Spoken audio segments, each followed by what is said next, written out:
Hey, most people think a workout is for sweating and pumping your muscles and burning calories, but a workout should actually be helping you learn how to move your body better for real life. And these 3 moves will help you move your body better for real life. So first, let me ask you a question. You ever drop something on the ground and you reach forward like this, and you try to catch it and then your back throws out like this? Well, guess what? That's because you weren't moving your body the way it was meant to move. So the first move I want to teach you is called the frog hip hinge. And you can do this either with support in front of you or just by learning this movement without support in front of you. But I'm going to show you how to do it with good form, because this is fundamentally how we pick stuff up off the ground with good form, using the big muscles and protecting the smaller, more vulnerable joints and muscles in the body, okay? So what you're gonna do is start by doing this.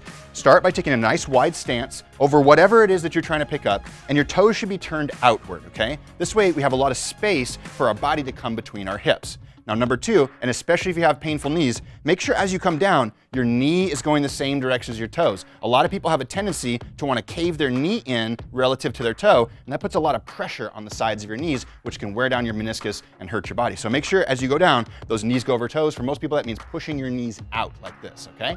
Now, weight should be on the heels. If you find yourself up on your toes like this, then guess what? You're gonna prioritize these muscles here and this lower back right here. But if we push our weight backwards, like push our butt backwards to start the motion, and the weight's on the heels, now we're putting the pressure on the glutes, the strongest muscle of the lower body, okay? So again, toes turned out, knees going over toes, weight on heels, we push the butt back, we inhale as we go down, and we tighten our core.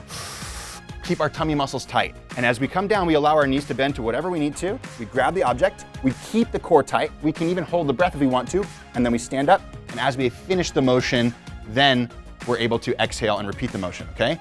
So if you want to practice this, you can do this in a workout, you can do this practice just movement in your daily life, and it just looks like this. Inhale, come as far down as you can, exhale, come up like this. Just doing like 10 of these twice a day, especially if you're prone to back pain, and practicing butt goes back, weight on the heels, knees over toes, nice flat back, tight core. That's gonna help you remember to do this when you drop something on the ground and need to pick it up, all right? So that's number 1. The second one is a move that we should all maintain for as long as possible. This is the sit to stand, okay?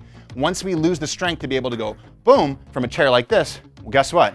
Life starts to get real hard. We can't walk around the house anymore. We can't get up from the chair without support. So maintaining this movement is so important for daily life. Plus, it'll help you do things like go up and down stairs. It'll help reduce knee pain if you practice it with good form, and a lot of other positive benefits, okay? So to start out with, just like the frog hip hinge, turn the toes outward, and you're gonna have a little nice wide stance, not quite as wide as the frog hip hinge, a little more narrow, just slightly outside of hip width, okay?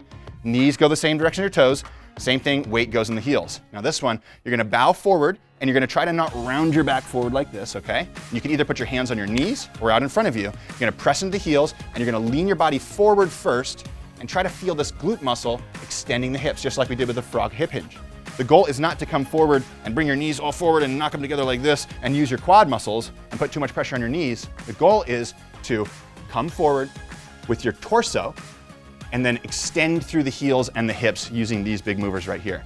And just like the frog hip hinge, you can practice this one by doing 10 reps in the morning, 10 reps in the evening, and you can maintain this strength to do a sit to stand as you grow older, which is so important for your daily life, okay? But remember, everything about what we're talking about here is about good form. That's the most important part, because when you move your body better, you feel better in your body. All right, I got one more move for you, okay? And this one is the Burpee walkout, which you can do on like a high surface like this, what we call low chair or high chair surface.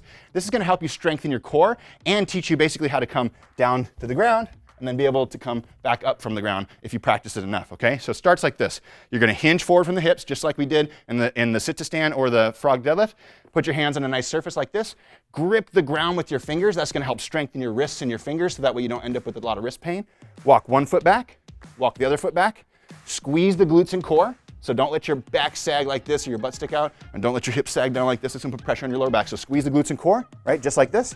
And then walk back, stand up, and then real important, let's reach for the sky. And just repeat that right there. Hands down, walk back, glutes and core, walk forward, stand up, reach for the sky. Now those movements will help you maintain full range of motion in your shoulders, strengthen your core, and prepare you again for being able to go down on the floor and get up. So as you can see, it's really important to move your body. It's not important to do exercises and pump muscles and burn calories. It's important to learn how to move your body better, because when you move your body better, you feel better in your body.